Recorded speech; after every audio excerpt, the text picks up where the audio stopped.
Sean bienvenidos a nuestro servicio de esta mañana. Un gusto verles. Le invitamos a ponerse de pie y a cambiar de posición para alabar al Señor en esta mañana con el Dios que adoramos.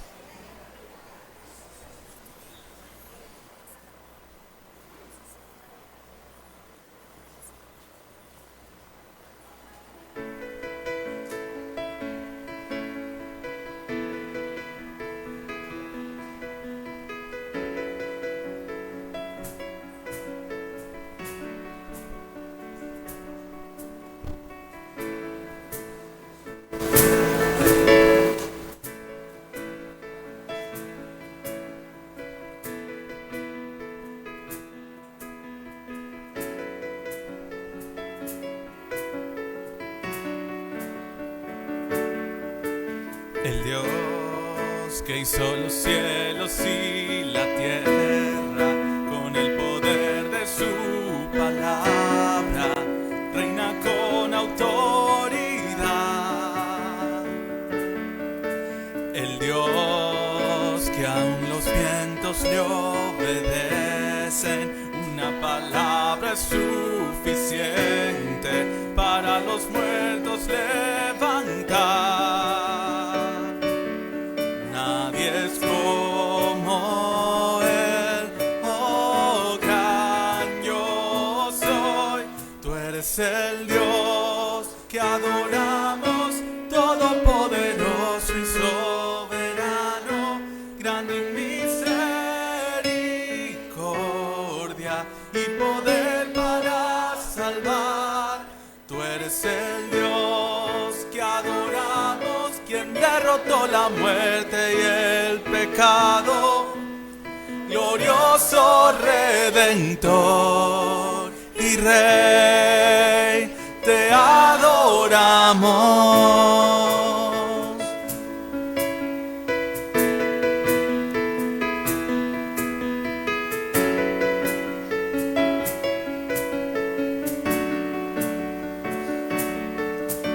El Dios que descendió desde su trono para llevar sobre sus hombros nuestra culpa y transgresión. Jesús, exaltado sobre todo, nombre sobre todo nombre, solo en Él hay salvación. A Él sea la gloria y el poder, todo es de Él y para Él.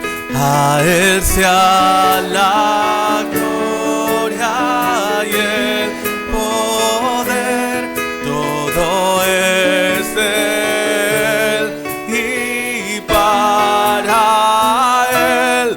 Tú eres el Dios que adoramos, todopoderoso y soberano, grande en misericordia y poder para salvar.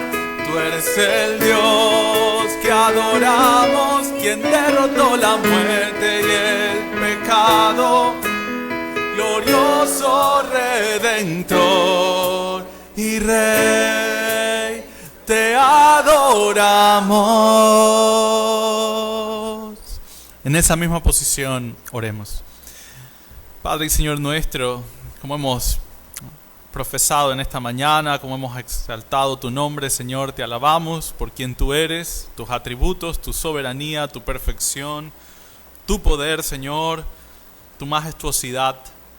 Todo ello revelado en las Escrituras, Señor, nos impulsa a exaltar tu nombre, a rendirnos ante ti, a rendirnos delante tuyo, Señor, a someternos a tu voluntad, a exaltar tus bondades, Señor, Al mirar tu carácter, Padre, no nos queda más que exaltar tus maravillas, agradecerte, admirar y contemplar, Señor, tus bondades. Padre bendito, estamos reunidos acá porque queremos en la obra de tu Hijo exaltar tu nombre, Señor, debido a su obra, a su redención. Queremos agradarte, Señor, agradecerte. Mi Señor, y nos reunimos como pueblo tuyo, Señor, a buscar tu rostro en tu palabra, a ser instruidos, a conocerte, a alabarte, a servir a otros, a mostrar misericordia hacia otros, tal como tú la has mostrado desde ya con nosotros, Señor. Padre, ponemos este tiempo en tus manos, este domingo en la mañana, el día que tú has separado. Queremos exaltarte, adorarte. Señor, queremos que lo que cantamos no sean simplemente palabras que salen de nuestra boca, sino realidades que vivimos en el día a día, Señor, y en las cuales meditamos constantemente. Padre bendito, ponemos este tiempo en tus manos, Señor. Te agradecemos tu infinita bondad y el privilegio de reunirnos, de congregarnos, de exaltarte, de tener una congregación y de poder ser llamados hijos tuyos, Señor. Todo esto inunda nuestro corazón y nos impulsa a la adoración. En Cristo Jesús. Amén. Puede tomar asiento por un momento mientras cantamos juntos el himno a Cristo Coroná.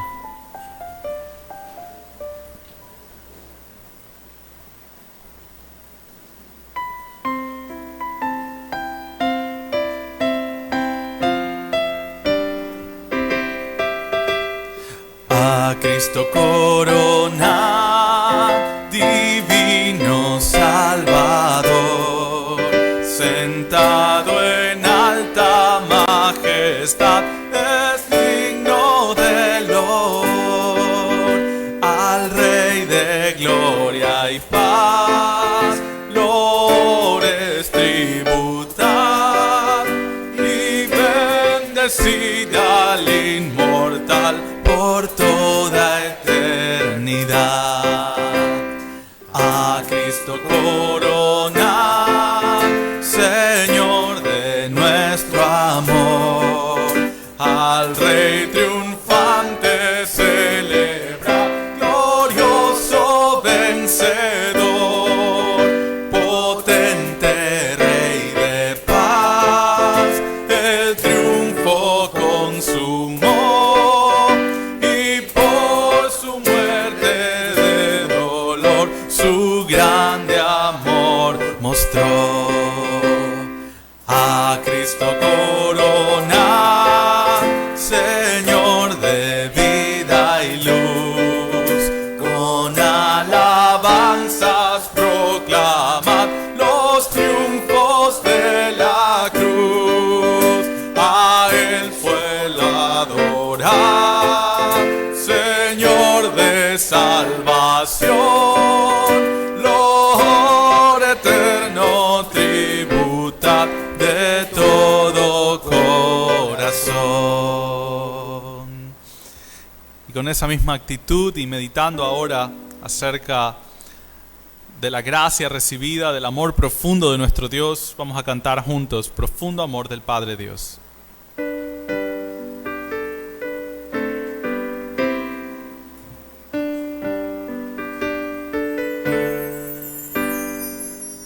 Profundo amor del Padre Dios, tan amplio, inmensurable,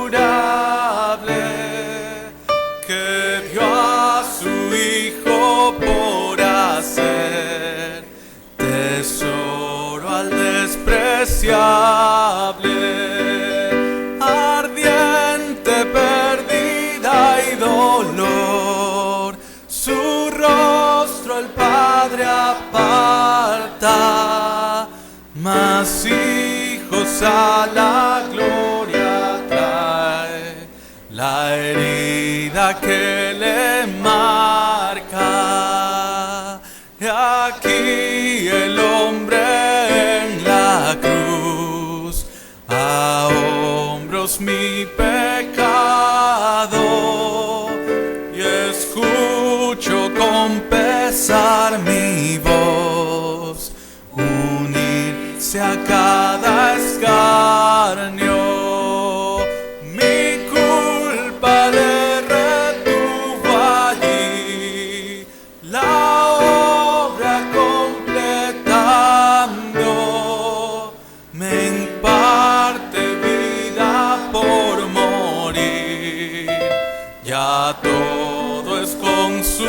amado.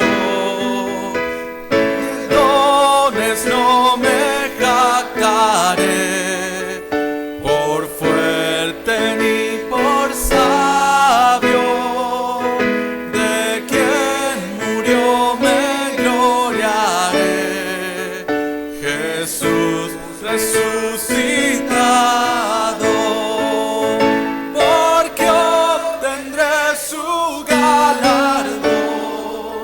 No puedo dar respuesta, mas esto sé de corazón: Jesús pagó mi deuda, porque obtendré su galardón. No puedo dar respuesta, mas esto sé de corazón: Jesús pagó mi deuda.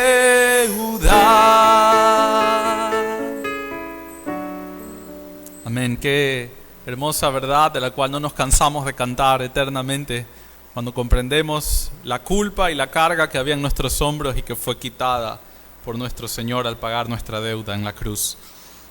Bueno, vamos ahora, en reverencia a la Escritura, a ponernos de pie, tomar nuestras Biblias y ponernos de pie para la lectura de esta mañana.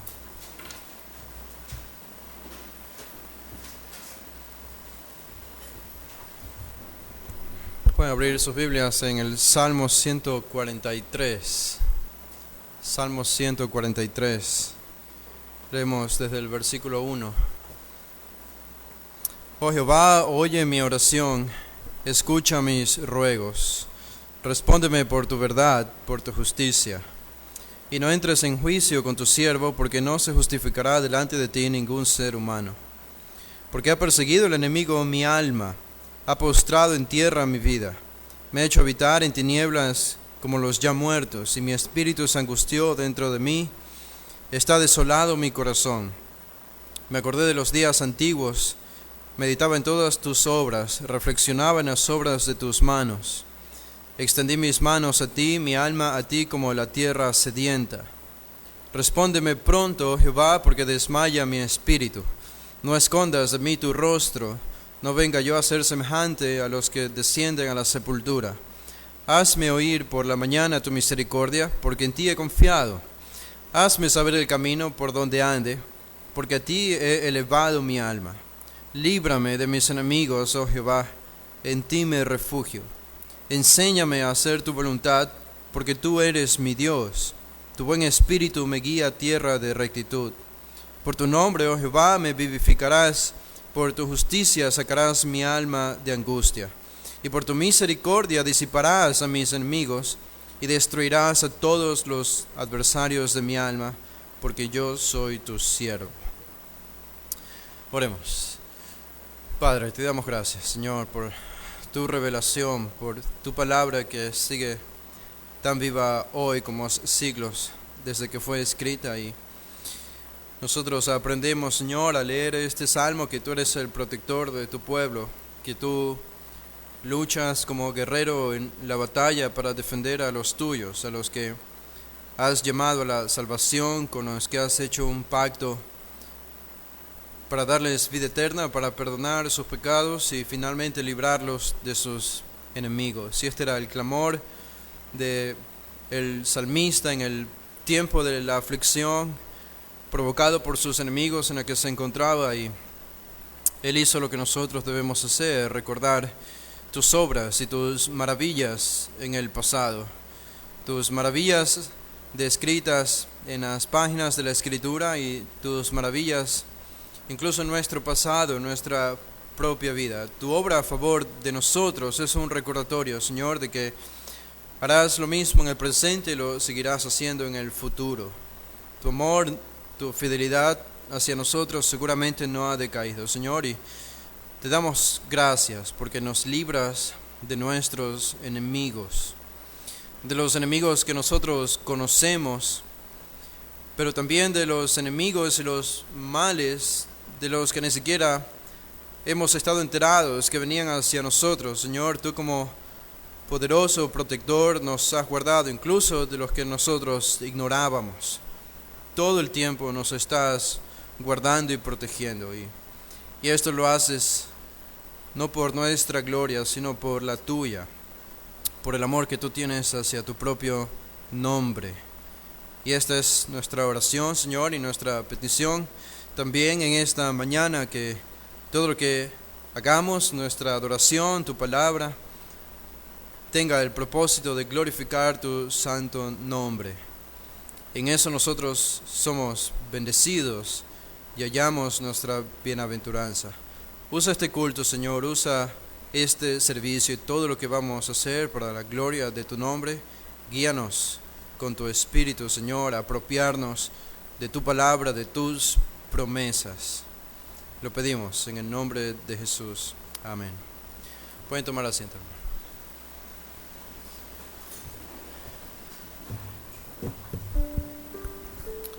Queremos continuar todavía alabando al Señor.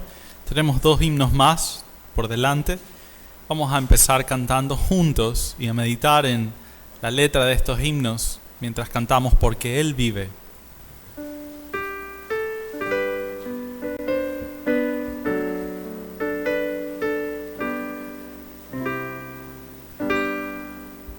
Dios nos envió a su Hijo Cristo, Él es salud, paz y perdón, vivió y murió por mis pecados. Vacía está la tumba porque Él triunfó, porque Él vive, triunfaré mañana, porque Él vive, ya no hay temor.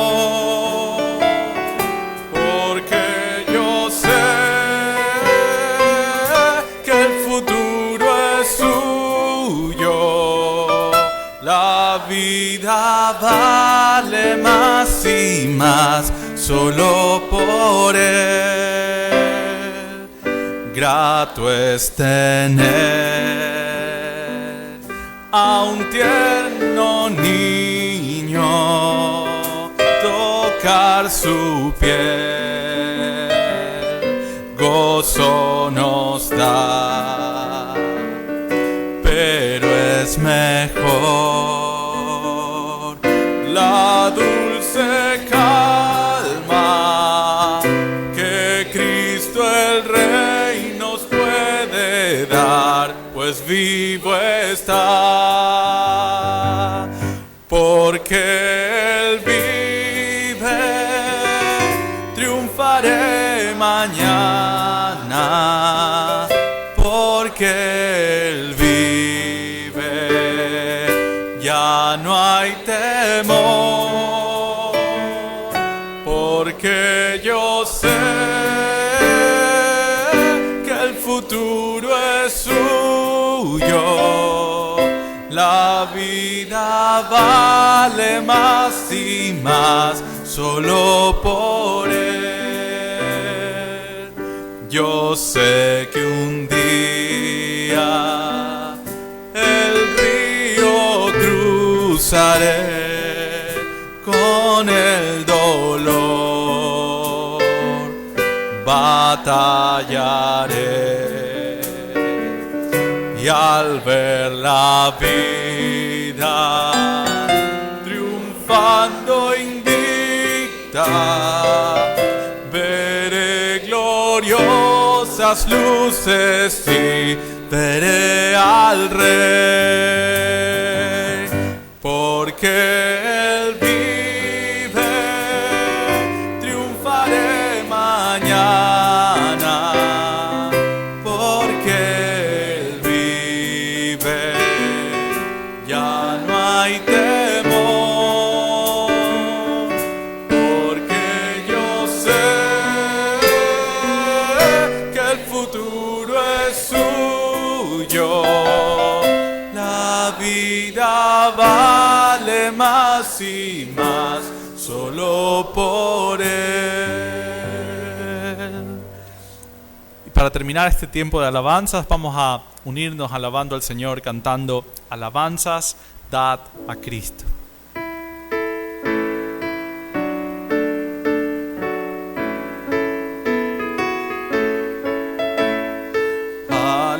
Alabanzas dad a Cristo, ensalzad al Redentor, tributadle santos todos, grande gloria y honor. Cuando estemos en gloria, en presencia de nuestro Redentor, a una voz la historia diremos del gran vencedor. La victoria es segura a las huestes del Señor. Oh, pelead con la mirada puesta en nuestro protector. Cuando estemos en gloria, en presencia de nuestro Redentor, a una voz la historia diremos del gran vencedor.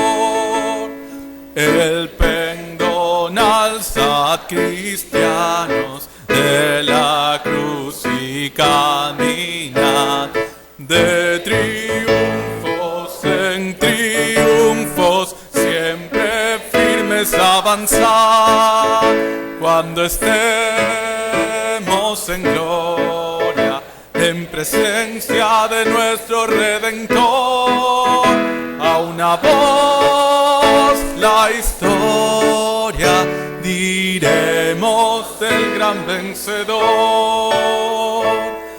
Adelante en la lucha, oh soldados de la fe, dadlo es nuestro el triunfo, gloria a Cristo nuestro Rey.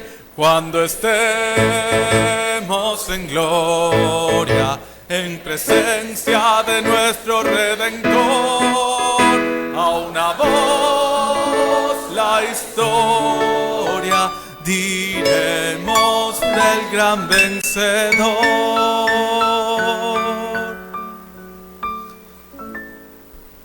Bueno, y ahora queremos compartir con ustedes algunos anuncios que tienen ya en su boletín, si recibió uno. Simplemente queremos recordarles que nuestro estudio bíblico, que por algunas semanas, debido a la movilización, estuvo en el horario de las 6 de la tarde, nuestro estudio bíblico del día miércoles, vuelve ahora y nos estamos reuniendo a las 7 de la noche, 7 p.m. estamos empezando. Así que le invitamos, ya desde la semana pasada lo hicimos en este horario, pero por si todavía alguna persona no recordaba o no sabía el cambio, pues queremos estar seguros que todos lo saben. Y este miércoles nos estaremos reuniendo a las 7 de la noche para nuestro estudio bíblico y el tiempo de oración de cada día miércoles. También recordarles que la próxima semana, Dios mediante, estaremos celebrando la Santa Cena. Así que desde ya queremos que usted durante la semana esté meditando en este enorme privilegio para todos los creyentes de participar de la Cena del Señor y estemos conscientes de aquello y preparándonos para el domingo venir y unirnos juntos en comunión y celebrar la cena. Siempre nos gusta saludar a las personas que nos visitan. No sé si hay alguna persona que nos esté visitando por primera vez un día domingo. Creo que hay una o dos. Si puede alzar su mano un momento, nuestros ujieres le van a entregar información de nuestra iglesia. Bienvenida. Acá hay una persona. Por atrás creo que hay otra. Bienvenidos. Bueno, bienvenidos a nuestras visitas. Los ujieres les están dando una información donde usted puede conocer de nuestra iglesia, pero también hay una hoja que usted puede llenar para que nosotros conozcamos acerca de usted. Puede llenarla y depositarla cuando pase la bolsa de las ofrendas. Puede poner ahí para que nosotros podamos conocerle, o al final del servicio entregarle a uno de los ujieres la información para saber que usted estuvo por acá y desde ya estamos muy agradecidos, muy contentos con cada visita que viene y nuestra oración y deseo es que el Señor use esta iglesia para alcanzar a muchos y esperamos que el día de hoy para nuestras visitas sea una bendición. Así que bienvenidos. Ahora nosotros nos vamos a disponer para recoger las ofrendas y los hermanos ujieres pueden irse preparando mientras nosotros oramos. Oremos. Padre y Señor, venimos ante ti nuevamente en oración. Padre, como hijos tuyos y disfrutando de aquel privilegio ganado por Cristo, Señor, de tener libre acceso a tu trono, a tu presencia en oración, Señor. Padre bendito, venimos delante tuyo reconociendo nuestra necesidad de ti, reconociendo tu amor y tu cuidado en nuestras vidas. Señor, cada paso que damos, cada momento debería ser un constante recordatorio, Señor, de tu cuidado, de tu provisión, de tu misericordia en nuestras vidas, Señor.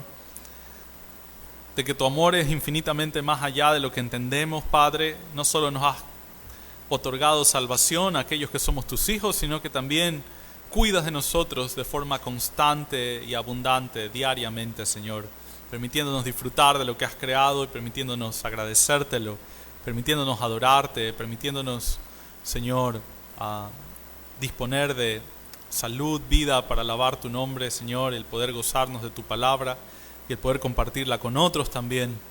Privilegios inmerecidos que nos otorgas en tu gracia, Señor. Padre, ahora con eso en mente queremos también, Señor, sostener esta iglesia y participar de la bendición que es dar, Señor, del gozo que produce el dar generosamente y desprendidamente, Señor. Permítenos poder apreciarlo, poder verlo, que sea una realidad en nuestras vidas, aquella generosidad. Señor, que podamos ser sensibles a las necesidades de la iglesia, Señor, y de nuestros hermanos de igual manera. Padre bendito, todo esto lo ponemos en tus manos, pedimos tu bendición sobre la ofrenda que vamos a recoger y rogamos tu provisión y tu cuidado como hasta ahora, Señor. En Cristo Jesús. Amén.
El mundo es un caos y la iglesia también. La hostilidad hacia el cristianismo ha crecido enormemente en los últimos años, en los últimos meses, podríamos decir también. Y sospecho que muchos cristianos todavía no se dan cuenta de esto.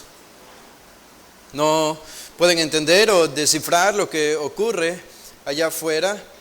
Y por eso debemos tener la capacidad para discernir y entender lo que ocurre y ver claramente lo que está ocurriendo allá es que Satanás está orquestando una persecución contra la iglesia, una feroz persecución contra la iglesia. Y si nosotros entendemos esto al analizar bíblicamente lo que ocurre alrededor del mundo, yo pienso que tomaremos la vida cristiana más en serio y tomaremos nuestra propia santificación más en serio. En verdad es lo que pienso que está sucediendo. Es como un amigo que conocí y él sabía acerca de música, estudió música.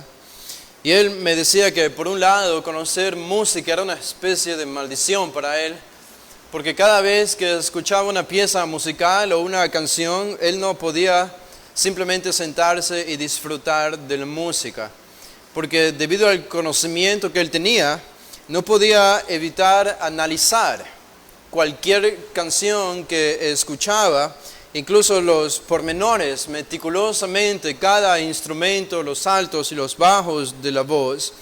Y eso no le permitía disfrutar la música, porque todo lo miraba o lo escuchaba de una manera muy analítica. Y yo recuerdo que le decía, en cambio, entonces yo puedo disfrutar cualquier música, porque no sé absolutamente nada de ella. No sé cómo analizarla y puedo disfrutarla fácilmente. Esa a veces es como la comida para algunos de nosotros, pienso, por lo menos para mí o algunos, que no es que tenga un paladar exquisito y pueda distinguir los ingredientes o cuando una comida es buena o mala. Yo honestamente podría comer cualquier plato de comida hecho por diferentes personas y todos me van a saber bien, porque no tengo un paladar exquisito, porque no analizo los ingredientes y honestamente no me interesa. Solo me interesa disfrutar la comida. Y eso es lo que hago cuando como, no la analizo, solo la disfruto. Y pienso que eso mismo ocurre con creyentes cuando se trata de conocer las maquinaciones de Satanás por medio del sistema caído de este mundo y todo lo que está sucediendo a nuestro alrededor. No hay un interés, probablemente, hay ignorancia, por lo que eso los vuelve presa fácil del sistema del engaño.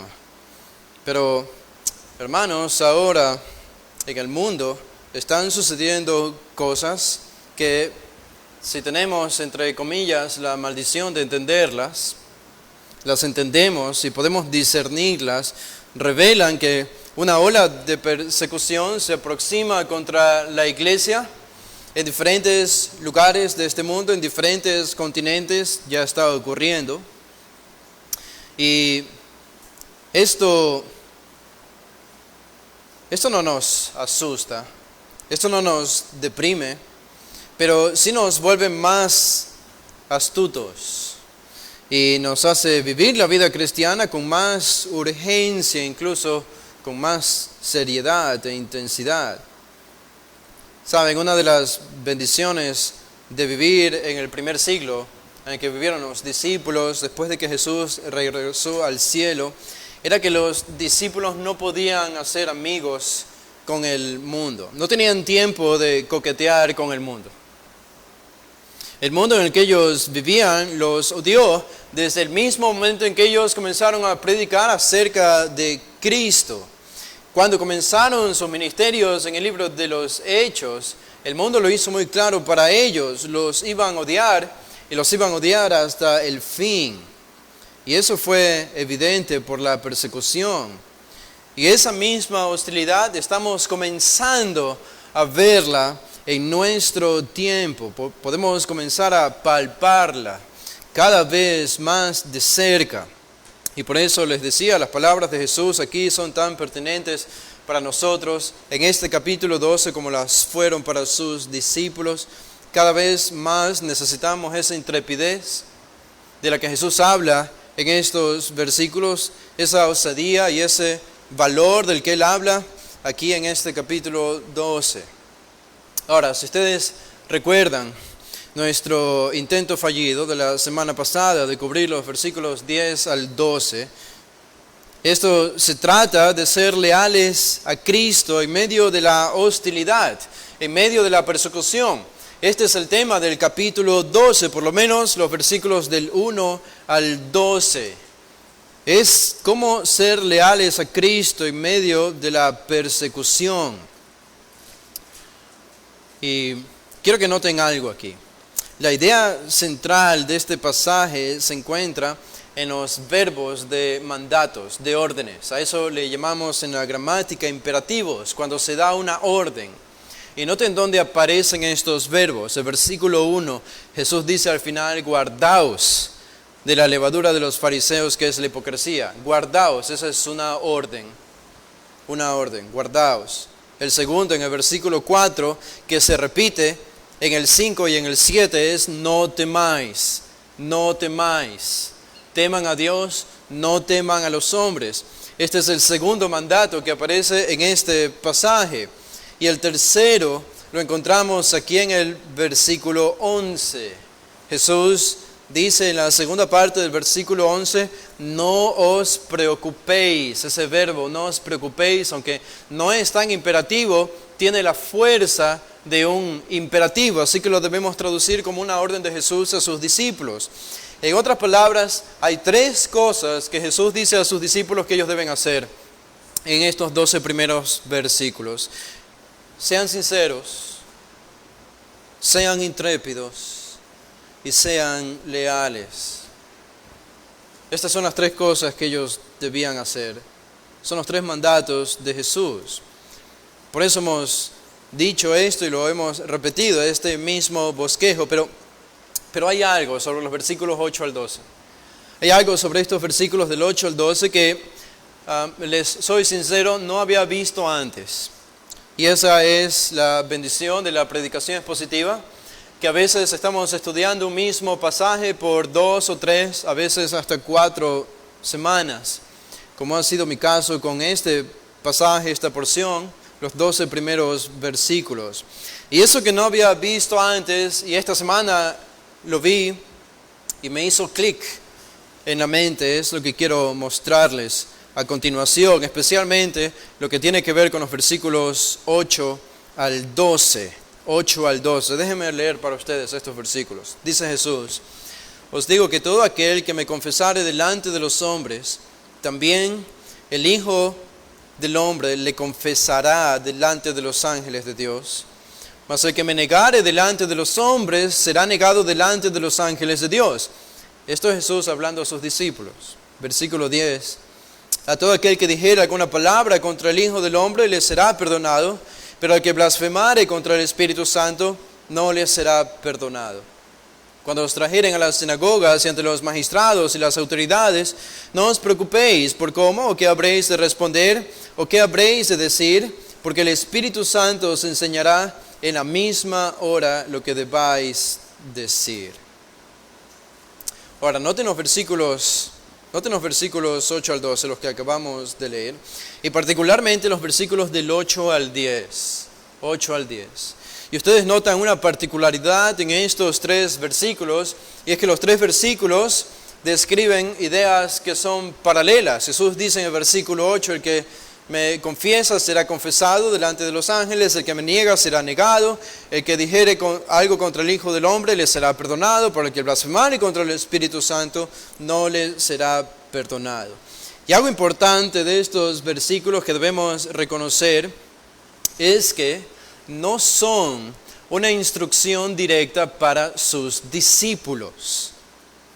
En otras palabras, Jesús no está diciendo a sus discípulos, aunque implícitamente esta es la idea, pero no está diciendo directamente o únicamente o específicamente a sus discípulos en el versículo 8, ustedes deben confesar mi nombre. No les está diciendo en el versículo 9, ustedes no vayan a negar mi nombre. No les está diciendo a ellos en el versículo 10, si acaso dicen algo o blasfeman contra el Hijo del Hombre, les será perdonado, pero si ustedes llegan a blasfemar contra el Espíritu Santo, no les será perdonado. No es esto lo que Jesús está diciendo. Y sabemos esto ustedes notan el cambio en los pronombres allí.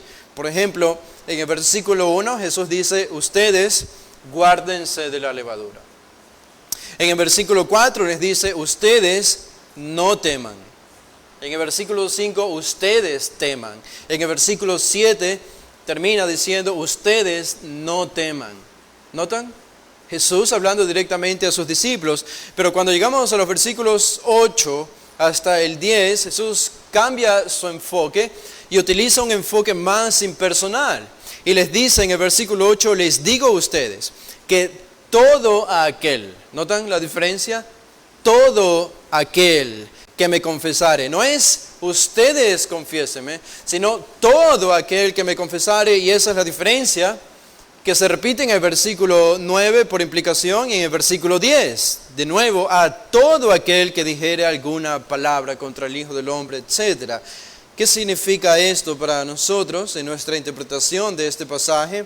Es que Jesús no está diciendo a sus discípulos que ellos podían correr el riesgo de blasfemar contra el Hijo, o Jesús no estaba preocupado por el hecho de que quizá los discípulos podían cometer el pecado imperdonable de blasfemar contra el Espíritu Santo. Más bien, los versículos del 8 al 10 son principios universales. Este es un principio general, aplicado a toda persona. Por eso Él dice, todo aquel que hace esto, le ocurrirá aquella cosa. Y esto es importante que nosotros lo podamos entender, porque de nuevo tenemos que hacernos la pregunta, entonces, ¿por qué están estos versículos del 8 al 10 aquí? Si Jesús no dirige esta instrucción directamente a sus discípulos, es cierto, pero aún así, el versículo 8 comienza diciendo, a ustedes les digo. Implícitamente ellos debían confesar el nombre del Hijo, eso es claro, pero este es un principio general, aplicado a cualquier persona, y es algo que ellos debían conocer. Este es un pasaje que se repite en los 3 evangelios, Mateo, Marcos y Lucas, donde está incluida la blasfemia contra el Espíritu Santo.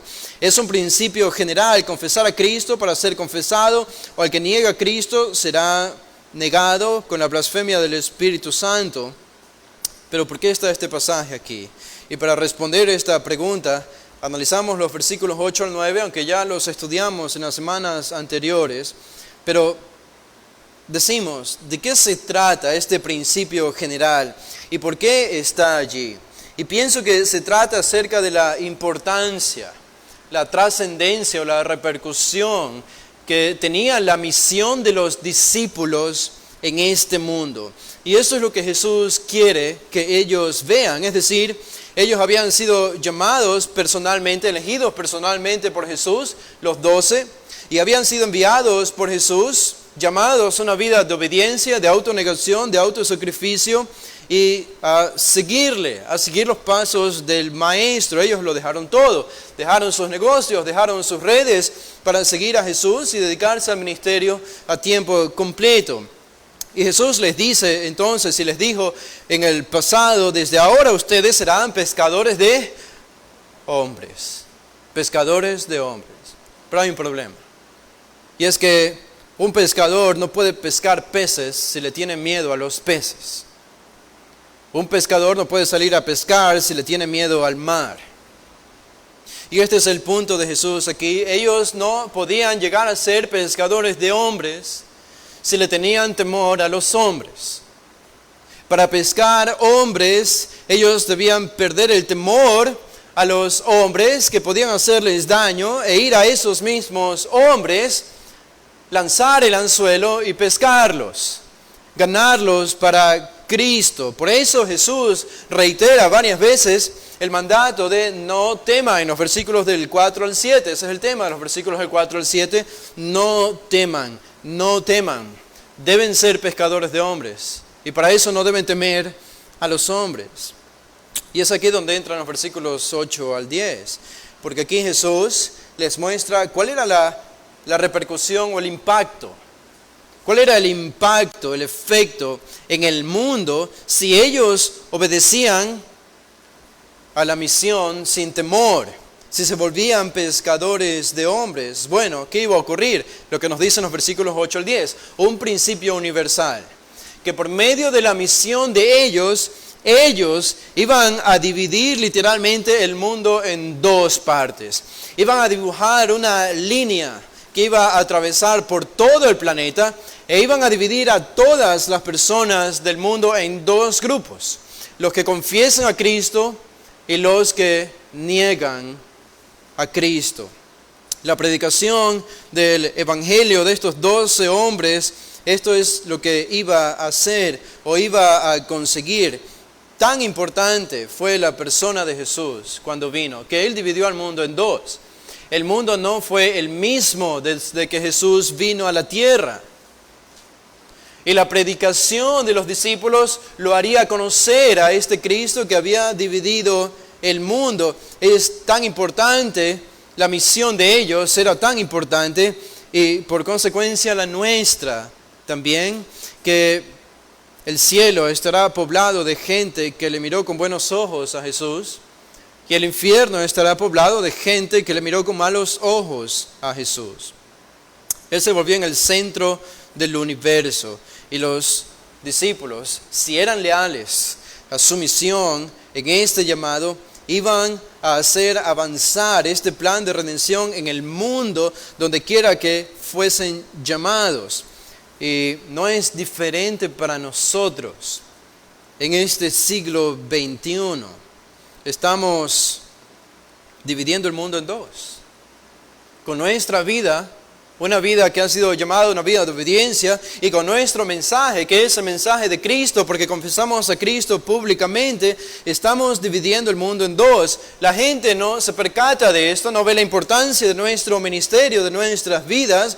Para ellos somos una religión más, pero estamos conscientes y estamos partiendo el mundo en dos. Qué privilegio es esto, que por tu vida de obediencia y por tu mensaje, un alma estará en los labios de Cristo en el tiempo del fin, u otra alma estará en los labios de Cristo para condenación en el tiempo del fin ante la corte celestial. ¿Ven? Y este es el énfasis de los versículos 8 al 9. El énfasis es esta frase: delante de los ángeles de Dios, verso 8. Y verso 9, delante de los ángeles de Dios.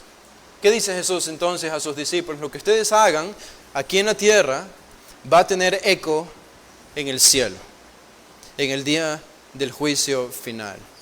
Su vida y su ministerio tendrá un impacto eterno en todas las almas, ya sea para salvación o para perdición, que escuchan su mensaje y observan sus vidas. Este era entonces un ministerio de gran peso. Jesús les dice en otras palabras: el que me confiesa será confesado por mí, y el que me niegue será negado por mí, y ustedes van a hacer que esto suceda. Los discípulos. ¿Y quién más sino nosotros? Somos los encargados de que la gente ame a Cristo o que la gente odie a Cristo. Nosotros tenemos que hacer que esto suceda. Con nuestra vida, con nuestra predicación.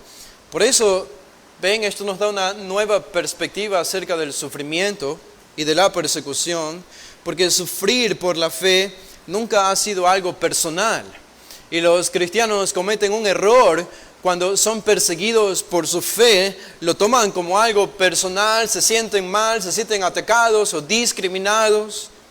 Ese es un error, porque los discípulos de Jesús nunca se sintieron así, porque la misión no se trata acerca de nosotros, Se trata de Cristo. Cuando Saulo perseguía a los cristianos para enviarlos a la cárcel, cuando los hacía blasfemar, él perseguía a la iglesia. Él perseguía a los cristianos individualmente, a cada uno a los que podía llegar. Y se acuerdan cuando iba camino a Damasco, se le apareció Jesús resucitado en gloria. ¿Y qué le dijo Jesús a Saulo? Saulo, Saulo, ¿por qué persigues a los cristianos? No. Saulo, Saulo, ¿por qué persigues a la iglesia? No. ¿Qué dijo Jesús? Saulo, Saulo, ¿por qué me persigues? ¿Por qué me persigues? Dice Jesús a Saulo. Pero Saulo estaba persiguiendo a los cristianos. El punto es que no se trata de nosotros. Se trata acerca de Cristo. Nunca es algo personal sufrir por la fe. Es algo cósmico. Es una guerra espiritual de las tinieblas entre Satanás y Dios, entre los demonios y los ángeles, y está mucho más allá de nosotros. Y por eso no me siento mal si el mundo me persigue por causa de mi fe. Si durante las semanas que pasaron de encierro, las 4 nefastas semanas que vivimos hace poco aquí en el Ecuador, entraba la policía, cerraba la iglesia y nos llevaba preso, ¿ustedes piensan que yo me iba a sentir mal? ¿O que iba a tomarlo como algo personal, o que nos iba a entristecer? No, porque no se trata de nosotros, se trata de Cristo. Este es Satanás contra Dios, los demonios contra los ángeles, va mucho más allá de nosotros. Y eso es lo que este pasaje está enseñando y lo que Jesús está haciendo ver a sus discípulos en los versículos 8 al 9. Esta es la importancia de lo que encontramos aquí y debemos observarlo. Por tanto, el énfasis, versículos 8 y 9, está en el impacto futuro de la misión de los discípulos. El impacto futuro. Almas serán confesadas en el cielo o almas serán negadas en el cielo. Versículos 8 al 9. Y claro, esto entonces era una causa, una motivación para los discípulos de no temer a los hombres y llevar a cabo su misión. Esta no es tanto la consecuencia de no temer a los hombres. Esta más bien es la razón por la que no debían temer a los hombres. ¿Por qué? Porque esto no se trata de ustedes, dice Jesús. Se trata de la salvación eterna o la perdición eterna de las almas. El ministerio presente entonces de los discípulos tendría este impacto espiritual en la vida de las personas. Si eran intrépidos, si no tenían temor, si no temían al hombre, esto es lo que ellos iban a conseguir. Lo que estaba en juego tenía demasiado peso, el alcance de su ministerio para las personas era eterno. Y estos versículos, por eso decimos, son la causa. Y es la primera verdad que encontramos en este pasaje. Pero hay algo más acerca de esta primera verdad, que es el impacto de la misión de los discípulos. Y parte de eso está el versículo 10. El versículo 10. Y aquí es donde nos quedamos la semana pasada, en nuestro intento fallido de explicar lo que es la blasfemia del Espíritu Santo, pero entendiéndolo mejor en este contexto, ahora lo podemos disipar. Y es como si Jesús les dice, ustedes no deben temer a los hombres, ustedes deben ser intrépidos. Deben ser intrépidos. Versículos 4 al 7. Y les voy a decir por qué, dice Jesús.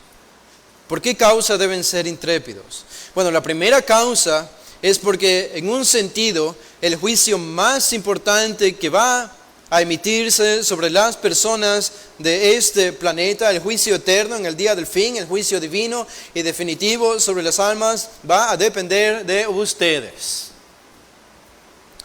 de su predicación y de su vida. Sabemos que la salvación depende de Dios, no de nosotros. Pero hay un sentido en el que Pablo habla acerca de esto. En Romanos 10, 14, 15, nosotros somos los medios. ¿Se acuerdan lo que dice Pablo allí? En Romanos 10, 14, él dice, ¿cómo pues? ¿Invocarán a aquel en el cual no han creído? ¿Y cómo creerán en aquel de quien no han oído? ¿Y cómo oirán sin haber quienes predique? ¿Y cómo predicarán si no fueren enviados? La fe viene por el oír, y el oír por la palabra de Cristo. ¿Y quién predica esa palabra? Sino los discípulos de Cristo. Somos nosotros.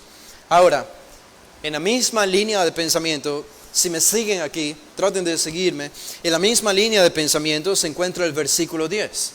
Es este mismo tema, el versículo 10, que habla sobre la blasfemia contra el Espíritu Santo. El impacto entonces de la misión de los discípulos no solo es o tiene su eco en el cielo, o es algo futuro, es escatológico, estos versículos 8 y 9, sino que la misión de los discípulos también tiene un impacto presente en el alma de las personas. Y esto es acerca del perdón. Versículo 10, por eso Jesús dice, a todo aquel que dijera alguna palabra contra el Hijo del Hombre, le será perdonado. Pero al que blasfemare contra el Espíritu Santo, no le será perdonado. El impacto temporal y terrenal que tendría la misión de los discípulos sería que una persona, si rechazaba a Cristo de tal manera que endurecía su corazón, volviéndose hostil y su enemigo más acérrimo, podía perder la oportunidad de arrepentirse. Podía perder la oportunidad de ser perdonado por su pecado en rechazar a Cristo. Y esto es lo que nos dice el versículo 10. ¿Se acuerdan que Jesús hizo milagros en el poder del Espíritu Santo? Y había algunas personas que rechazarían este mensaje al punto de endurecer tanto su corazón que perderían la oportunidad de recibir perdón, es decir, cometían el pecado imperdonable. Ellos tenían que saber, los discípulos tenían que saber cuando alguien había perdido la oportunidad de arrepentimiento, cuando alguien blasfemaba contra Cristo y podía ser perdonado, y cuando alguien blasfemaba contra el Espíritu Santo y no podía ser perdonado. Noten una referencia interesante de esto. Vayan conmigo a Hechos, el capítulo 3. La iglesia ha acabado de nacer en Hechos 3 y sucedió un evento en el cual Pedro estaba involucrado. Él sanó a un hombre cojo y esto causó algún alboroto entre los judíos allí en Jerusalén, y estaba el apóstol Pedro aquí, y entonces Pedro se levantó a predicar un mensaje en este capítulo 3. Y noten lo que Jesús les dice a los judíos incrédulos en el versículo 14. Hechos 3:14, Pedro dice a los judíos, mas vosotros negasteis al santo y al justo, y pedisteis que se os diese un homicida. Pedro está reconociendo lo que Jesús dice en Lucas 12:9. Algunos me van a negar. Bueno, aquí habían judíos que le habían negado, y Pedro está reconociendo esto. Ustedes negaron al santo y al justo, y pidieron un homicida en cambio. Noten el versículo 15. Y matasteis al autor de la vida, a quien Dios ha resucitado de los muertos, de lo cual nosotros somos testigos. Ustedes le asesinaron. Y pensamos, ¿qué peor pecado puede haber que matar al Dios hecho hombre? ¿Qué peor pecado puede haber que ese? Esto es lo que ellos habían hecho. Pedro los está confrontando. Pero noten lo que dice el versículo 16. Y por la fe en su nombre, a este que vosotros veis y conocéis, le ha confirmado su nombre, y la fe que es por él ha dado a este esta completa sanidad en presencia de todos vosotros. En otras palabras, este Jesús que ustedes mataron sigue viviendo, porque él fue quien sanó al cojo. Y noten el versículo 17. Esto es importante.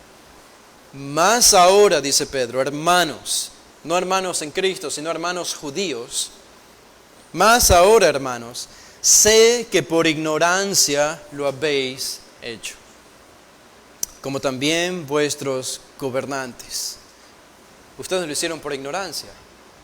En otras palabras, este no es el pecado imperdonable. Estos judíos, Pedro de alguna manera sabía que ellos no habían cometido el pecado imperdonable, aunque habían asesinado al Mesías. Y noten el versículo 19, la admonición de Pedro, así que arrepentidos y convertidos, para que sean borrados vuestros pecados, para que vengan de la presencia del Señor tiempos de refrigerio.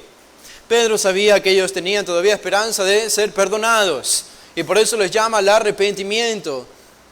Esto fue importante para el ministerio de los apóstoles en el libro de los Hechos. Ellos debían ser capaces de distinguir en alguna medida, si no perfectamente, pero en alguna medida cuando un individuo se levantaba contra Cristo de tal manera que endurecía tanto su corazón y perdía toda oportunidad de perdón. Por lo menos estos judíos no habían llegado a ese punto, a pesar de haber matado al Hijo de Dios. Es decir, todo lo que ellos harían como discípulos de Cristo hallaría su eco en el cielo, pero también hallaría su eco aquí en la tierra.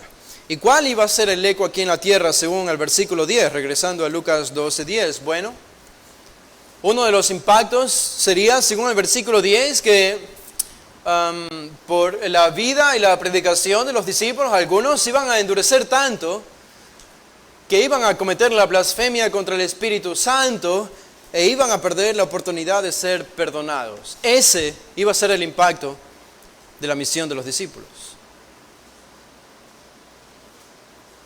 Y por consecuencia nosotros podemos decir, ese es nuestro impacto también cuando vivimos la vida de Cristo y predicamos el mensaje de Cristo. Hay personas que ven la luz que nosotros tratamos de mostrarles acerca del Evangelio, la verdad. Y puede ser que vean nuestra luz por mucho tiempo y por muchos años. Y puede ser que se hayan deleitado por un tiempo en esa luz que nosotros les mostrábamos. Pueden ser personas que viven en nuestro propio hogar, pueden ser nuestros hijos o nuestros hermanos o nuestros padres. Y Dios les está dando una esperanza de salvación. Pero puede ser que llegue el momento en que han considerado tanto esta luz ha llegado a sus ojos, ellos la han contemplado, se han alegrado por un tiempo en ella, pero finalmente reconocen que esa luz no es la luz de Dios, sino la luz del diablo. Y entonces han cometido el pecado imperdonable, a lo que el Nuevo Testamento llamaría el pecado de apostasía, que aparece en algunos textos del Nuevo Testamento. Esto es lo que está en juego aquí. El endurecimiento del corazón de las personas o el ablandamiento del corazón de las personas. Esto es el versículo 10. Somos peligrosos para el mundo. Esa es la conclusión. Somos peligrosos y debemos ser peligrosos. Con nuestra vida y nuestro mensaje, esto es lo que debemos provocar en las personas. Un abierto rechazo y odio y hostilidad hacia Cristo. O una abierta confesión en arrepentimiento, lealtad y amor hacia Cristo. Esto es lo que debemos hacer. Entonces, para terminar de responder la pregunta, no sé a qué hora comencé, pero sé que tienen que coger buses y los buses están en huelga. Voy a tratar de avanzar rápido en el tiempo que nos queda. Y vamos a responder la pregunta. Y tratar de hacerlo rápidamente. ¿Qué es la blasfemia entonces contra el Espíritu Santo? ¿Qué es la blasfemia contra el Espíritu Santo? Bueno, este versículo 10 no significa que el Espíritu Santo es más importante que el Hijo. Aparentemente algunos piensan así cuando Jesús dice: a todo aquel que dijera alguna palabra contra el Hijo del Hombre le será perdonado, pero el que blasfemare contra el Espíritu Santo no le será perdonado. Y algunos dicen eso significa que el Espíritu Santo tiene preeminencia por encima del Hijo. No, eso es un error. Eso es un error. Porque no existiría la blasfemia contra el Espíritu si no se comienza primero con la blasfemia contra el Hijo. No es la blasfemia contra el Espíritu Santo el pecado de asesinato. No es el pecado de asesinato. Ya leímos, los judíos mataron a Jesús mismo, y fueron perdonados. Tenían esperanza de arrepentimiento. No es el pecado de suicidio la blasfemia contra el Espíritu Santo. No es el pecado de incredulidad solamente, porque todos hemos sido incrédulos. No es ni siquiera pecar contra el Espíritu Santo, porque todos hemos pecado contra el Espíritu Santo de alguna u otra manera y tenemos perdón. Tampoco es herir la sensibilidad de los seguidores de alguna religión, como el Islam, por ejemplo, que se sienten muy sensibles, irónicamente hablando, cuando alguien habla en contra de Mahoma o de su Dios Alá, pero no muestran esa sensibilidad cuando persiguen y masacran a cristianos en algunos países. Esto es lo que sucedió en el 2012, no sé si se acuerdan, en Francia, cuando una revista publicó un dibujo satírico acerca de Mahoma y en respuesta los musulmanes un tiempo después atacaron las oficinas de esa revista haciendo un ataque terrorista, matando, si no me equivoco, a 10 o 12 personas. No es herir la sensibilidad de una religión el pecado de la blasfemia contra el Espíritu. Alguien decía incluso que el pecado de blasfemia contra el Espíritu era, y lo cometíamos, cuando impedimos al Espíritu Santo que nos use para hablar en lenguas. Eso ni siquiera necesita explicación. Y por último, el pecado de la blasfemia contra el Espíritu, algunos han llegado a decir, es inexistente. Ellos dicen, por último, Jesús se equivocó. Jesús se equivocó, Jesús fue ignorante debido a su humanidad y habló de algo que no sabía. Claro que no. El pecado contra el Espíritu Santo es real. Existió en su tiempo, Él lo enseñó y es tan importante que los 3 evangelistas lo repiten. Este tema ha sido tan controversial y confuso que incluso el gran escritor de himnos, William Cowper, sufría de agonía, en depresión, porque pensaba que él había cometido en el pasado la blasfemia contra el Espíritu Santo. Y eso a veces hizo su vida cristiana miserable. ¿Qué es la blasfemia contra el Espíritu? Esto es la blasfemia contra el Espíritu. Si tengo tiempo, quiero leerles este pasaje. Números 15 nos ayuda a entender lo que es la blasfemia contra el Espíritu. Números 15. Noten lo que dice. El versículo 24. Números 15, 24. Encontramos este mismo principio. Obviamente no se habla del Espíritu aquí, pero es el principio. Números 15, 24 dice, en la ley de Moisés, esta es la revelación de Dios, si el pecado fue hecho por yerro, es decir, por error, o inadvertidamente, eso es yerro, si el pecado fue hecho por yerro, con ignorancia de la congregación, toda la congregación ofrecerá un novillo por holocausto en olor grato a Jehová, con su ofrenda y su libación conforme a la ley, y un macho cabrío de expiación. Y el sacerdote hará expiación por toda la congregación de los hijos de Israel, y les será perdonado.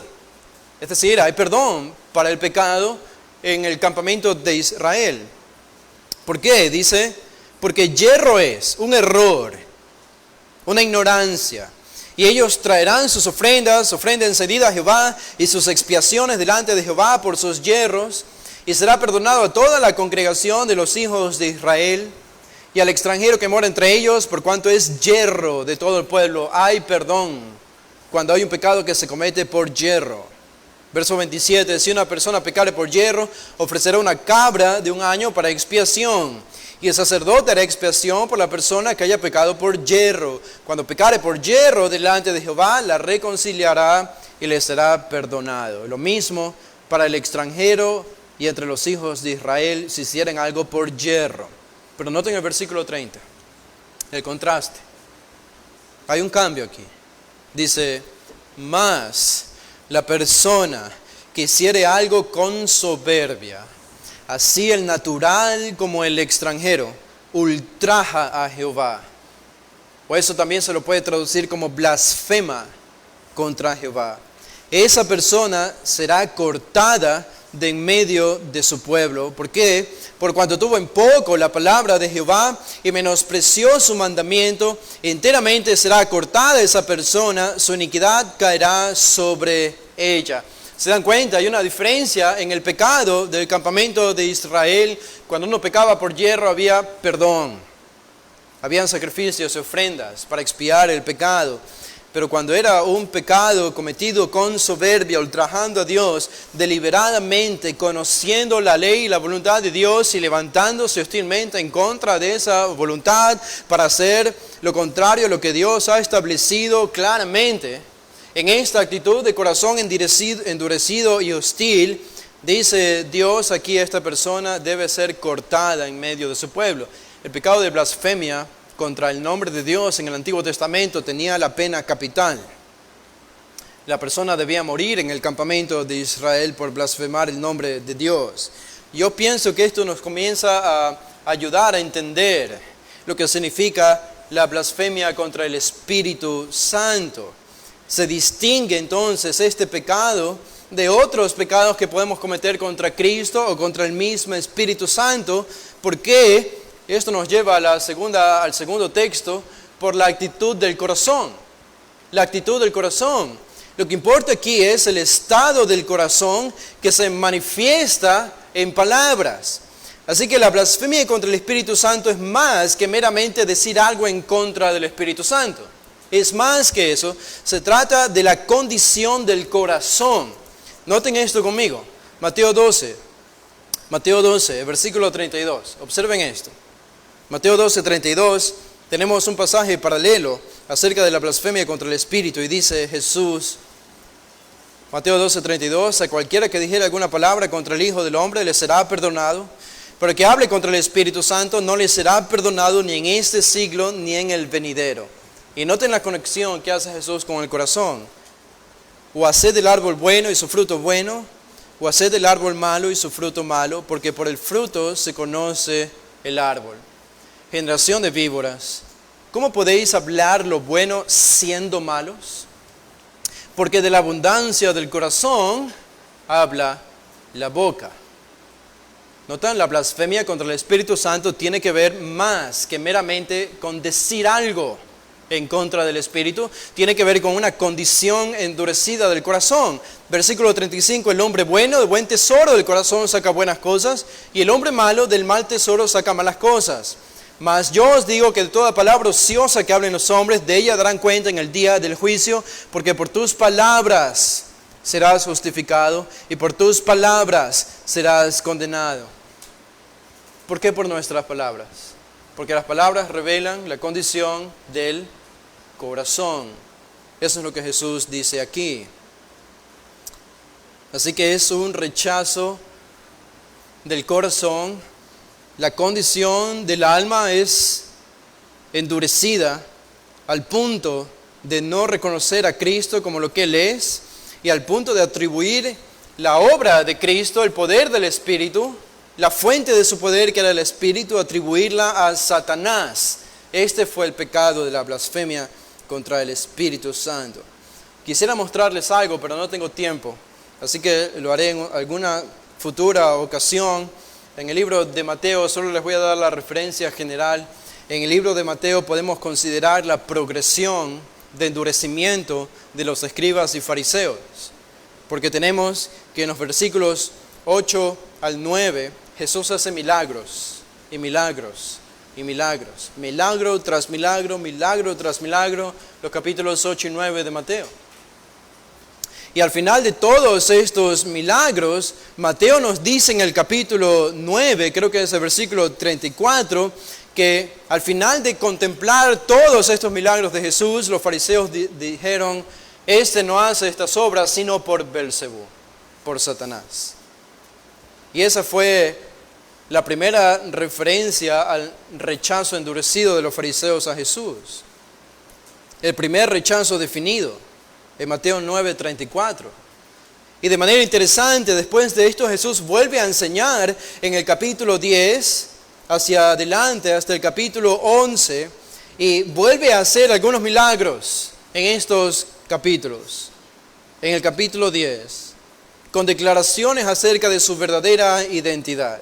Y otra vez, al final de todas estas enseñanzas y declaraciones y milagros, se nos dice en el capítulo 12, que ellos de nuevo atribuyeron estas obras al poder de Belcebú. Y entonces vemos que los religiosos, los líderes religiosos fueron más allá de lo que la gente común en su rechazo había ido. Porque ¿cuál fue la respuesta de los judíos cuando vieron todos estos milagros de Jesús? ¿Cuál fue la respuesta de los judíos? Si ustedes se fijan en el versículo 22 del capítulo 12, esta fue la respuesta de ellos. Cuando Jesús sanó a un endemoniado, ciego y mudo, le sanó, expulsó el demonio, el ciego y el mudo veía y hablaba. ¿Y qué dijo la multitud? Versículo 23. Y toda la gente estaba atónita, decía, ¿será este aquel hijo de David? ¿Será este el Mesías? Hemos visto sus milagros. Quizás es este el prometido del Antiguo Testamento. Y ellos estaban dudando. Esta es la condición de los judíos. Pero noten el versículo 24. Mas los fariseos, al oírlo, decían, este no echa fuera a los demonios, sino por Belcebú, príncipe de los demonios. ¿Notan la diferencia? ¿Notan la diferencia? Los judíos rechazaron a Jesús, no le creían o dudaban de él.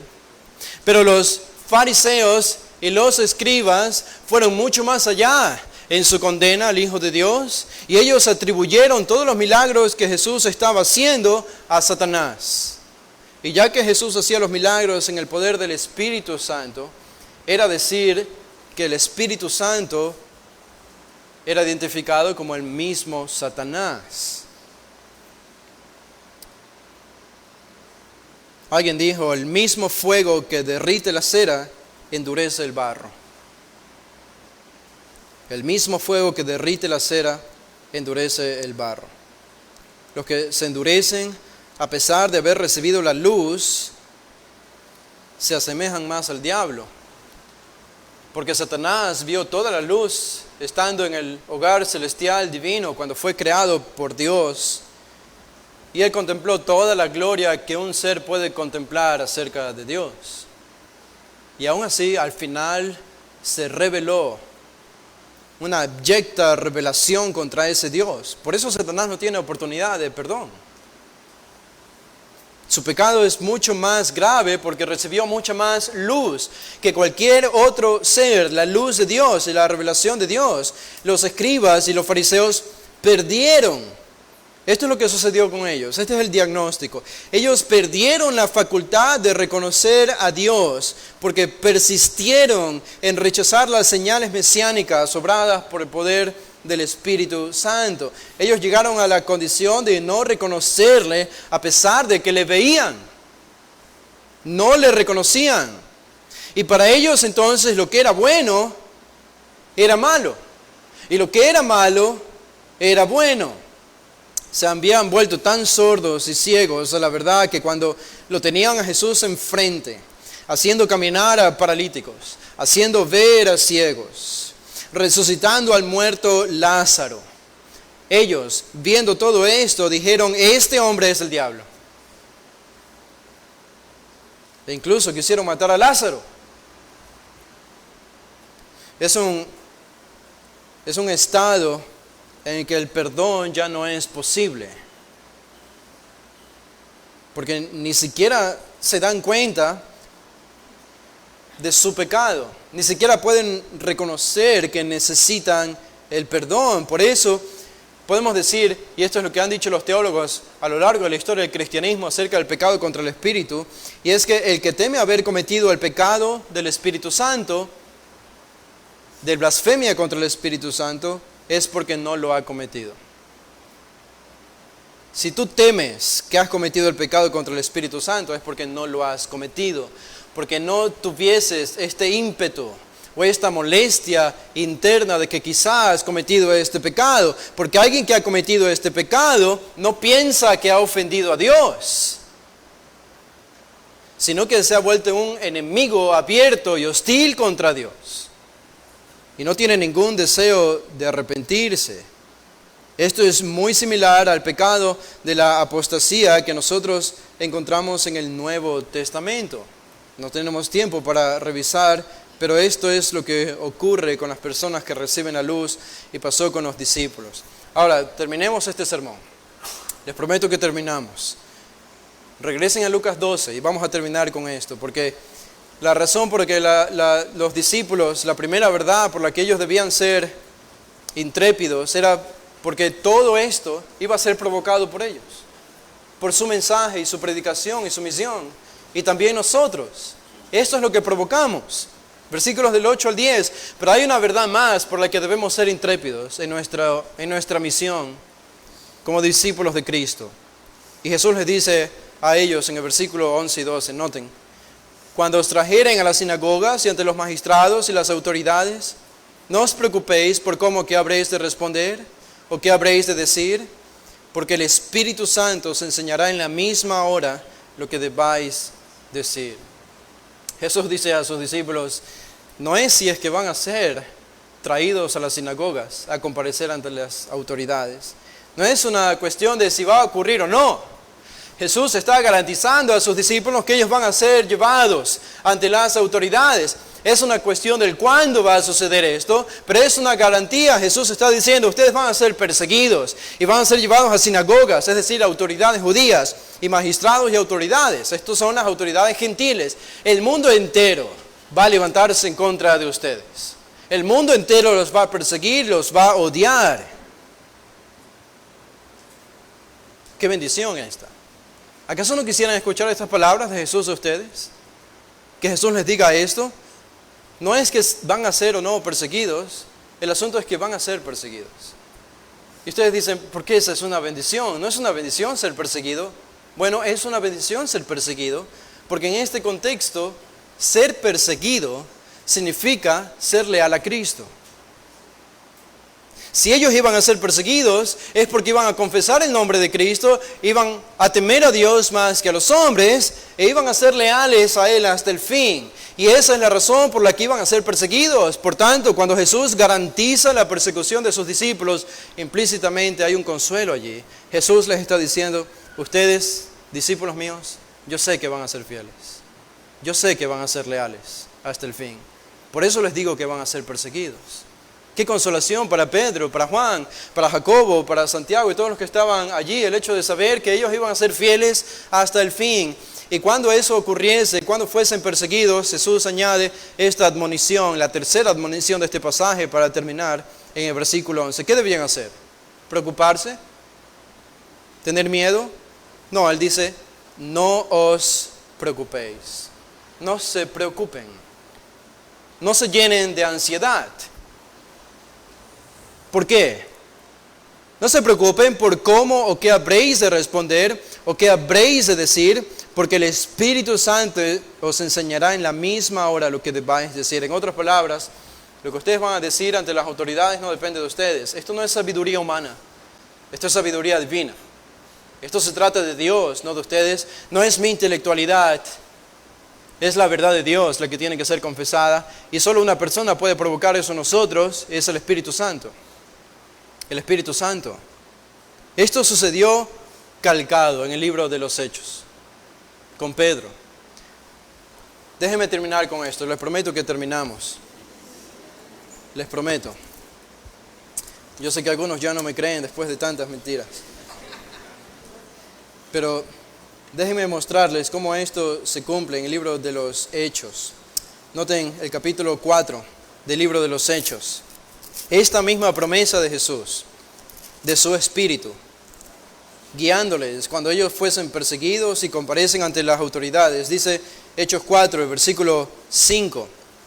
Aconteció al día siguiente que se reunieron en Jerusalén los gobernantes, los ancianos y los escribas, y el sumo sacerdote Anás y Caifás y Juan y Alejandro y todos los que eran de la familia, los sumos sacerdotes, y poniéndoles en medio, ¿a quién? A Pedro y a Juan, les preguntaron, ¿con qué potestad y en qué nombre habéis hecho vosotros esto?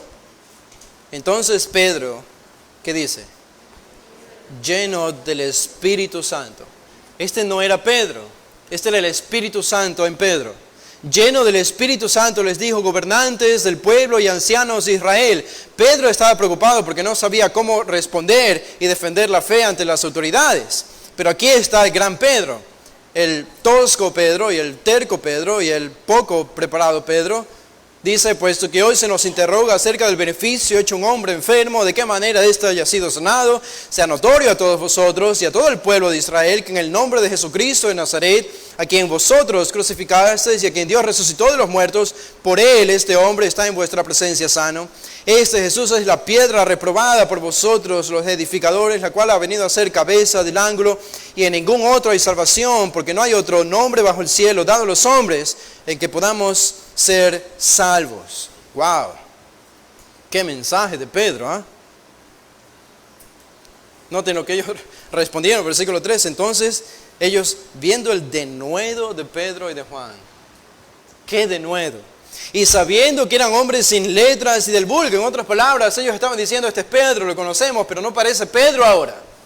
Bueno, porque no era Pedro, era el Espíritu Santo en Pedro. Ellos, estos enemigos del Evangelio, se maravillaban al escuchar a Pedro y les reconocían que habían estado con Jesús.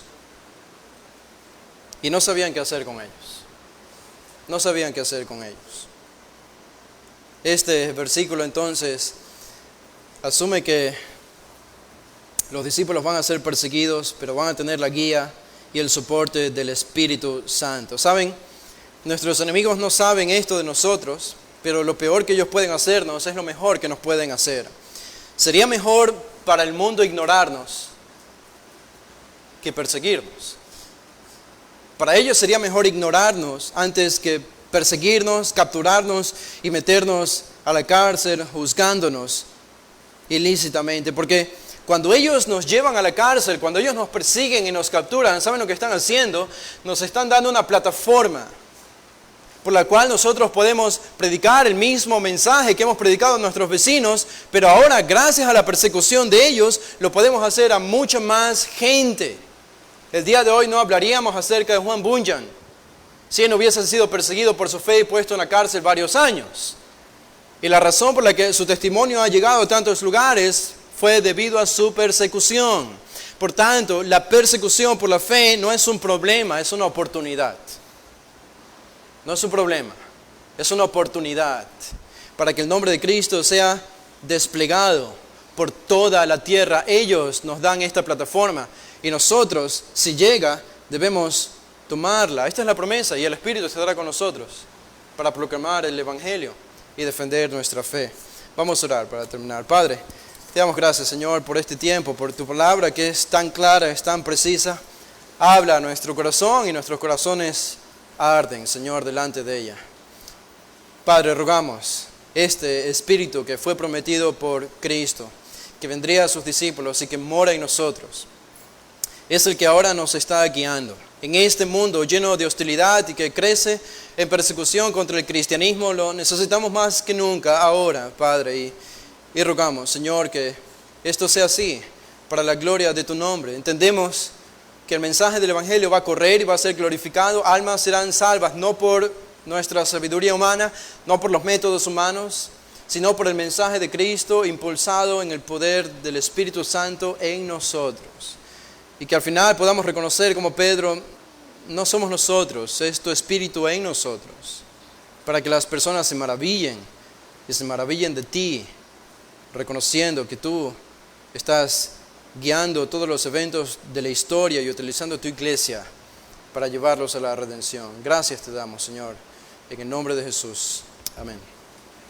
Bueno, hermanos, pueden ponerse de pie. Vamos a hacer una oración corta para despedirnos en esta mañana. Y no olviden, hoy en la tarde a las 5 tenemos nuestro culto vespertino.